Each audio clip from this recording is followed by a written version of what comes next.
செய்கவழி எப்பவுமே தெரிஞ்சிருக்கணும். அதனால் செய்கவழியில் செய்கிறத முதல் பார்த்துட்டு அடுத்தது ஷார்ட்கட்டில் செய்கிறத பார்ப்போம். நாங்கள் இப்போ செய்கவழியில் செய்கிறத பார்ப்போம். 50% என்றால் சதவீதம் என்று வந்தாலே எப்போவுமே 100க்குத்தான் எழுதுகிறது. சதவீதம் என்று வந்தாலே 100க்குத்தான் எழுதுகிறது. ஆகவே 100க்கு 50%, 100க்கு 50%, கேட்டது 50க்கு எத்தனை? 100க்கு 50% வேண்டாம், 50க்கு இந்த சைவரையும் கட் பண்ணுறோம், இந்த சைவரையும் கட் பண்ணுறோம். அதாவது இதையும் கட் பண்ணுறோம், இந்த பூச்சியத்தையும் கீழே இருக்க பூச்சியத்தையும் மேலே இருக்க பூச்சியத்தையும் கட் பண்ணுறோம். 5 5ஆல் பிரிக்கினா 25 தான் இதுக்குரிய விட. 50% வந்து 25.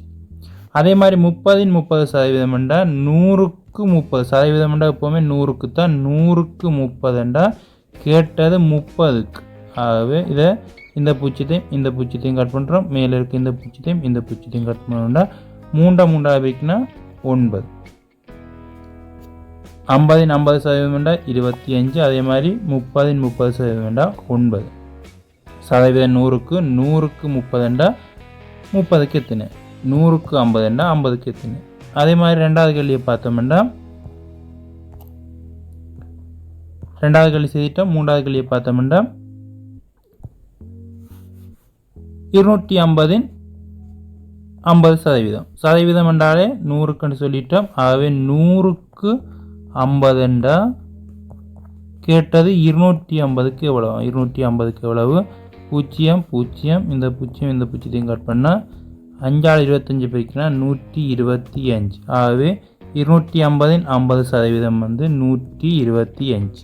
அதே மாதிரி நாலாவது கேள்வியை பார்த்தோம்னா 30% வந்து கிடக்கு. ஆகவே சதவீதத்தை கண்டாலே 100க்கு எத்தனை வந்து கிடக்கோ அதை போட வேண்டிய 30 தர கேட்டது 150க்கு.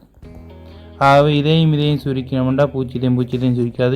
இந்த பூச்சியத்தையும் சுருக்கினா 3ஆல் 15 பிரிக்கினா 45. ஆகவே 150 30% வந்து 45. 150 30% 45. இது செய்கவழி மூலம் தான் இப்படி நாங்கள் விடை எடுத்திருக்கோம். இதுக்கு ஷார்ட்கட் ஒரு வழி இருக்குது. அந்த வழியை நாங்கள் இப்போ பார்ப்போம். செய்கவழியில் செய்த மாதிரி ஷார்ட்கட்டில் செய்கிறதுக்கும் இன்னொரு வழி இருக்குது. அதாவது சதவீதம் வந்தால் 100க்கு போடுறாங்க, 100க்கு 50 என்றால் 250க்குன்னு போடுறாங்க. 100க்குண்டா 2 பூச்சியத்தை எப்படியாவது கட் பண்ணுறோம். அதனால் நேரடியாகவே இருக்கிறதுல 2 பூச்சியத்தை கட் பண்ணிவிட்டு இருக்கிற ரெண்டையும் பெருக்கிறோம். 25 5ஆல் பிரிக்கினா 125 விட. அதே மாதிரி இதுலேயும் 2 பூச்சியத்தை இங்கே ஒரு பூச்சியத்தை கட் பண்ணி பெருக்கினோம்னா வரப்போகிறது 15 3ஆல் பிரிக்கினா 45. அதே மாதிரி மூன்றாவது வினாவும் அதே மாதிரி செய்யலாம். 2 பூச்சியத்தை கட் பண்ணுறது தான் வேலை. முதலாவது வினா ரெண்டாவது வினாவும் அதே மாதிரி செய்யலாம். மூன்றாவது நாலாவது வினா செய்கிற மாதிரியே 2 பூச்சியத்தை கட் பண்ணி விடுறோம். அவ்வளோதான் வேலை. இந்த பூச்சியத்தையும் கட் பண்ணால் 5 5ஆல் பிரிக்கினா 25 விட. அதே மாதிரி இந்த பூச்சியத்தையும் கட் பண்ணால் 3ஆல் பிரிக்கினா 9 விட. ஷார்ட்கட்லையும் செய்யலாம். 2 பூச்சியத்தை கட் பண்ணுறோம். 2 பூச்சியத்தை கட் பண்ணிவிட்டு செய்ய வேண்டியதான். மற்ற ரெண்டையும் பெருக்கி விட வேண்டியதான். அப்படி இல்லாட்டிக்கு 100க்கு 50 என்றால் 50க்கு எத்தனை? 100க்கு 30 என்றால் 30க்கு எத்தனை? இல்லாட்டிக்கு 2 பூச்சியத்தையும் கட் பண்ணி போட்டு மற்ற ரெண்டையும் பெருக்கி விட வேண்டியதான்.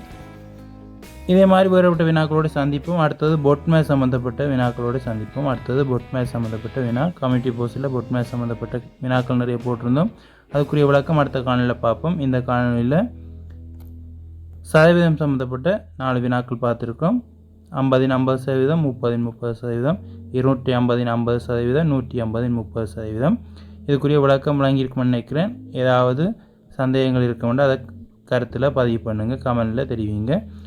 நாங்கள் அடுத்த பொட்மேஸ் சம்மந்தப்பட்ட வினாவோடு சந்திப்போம். நன்றி.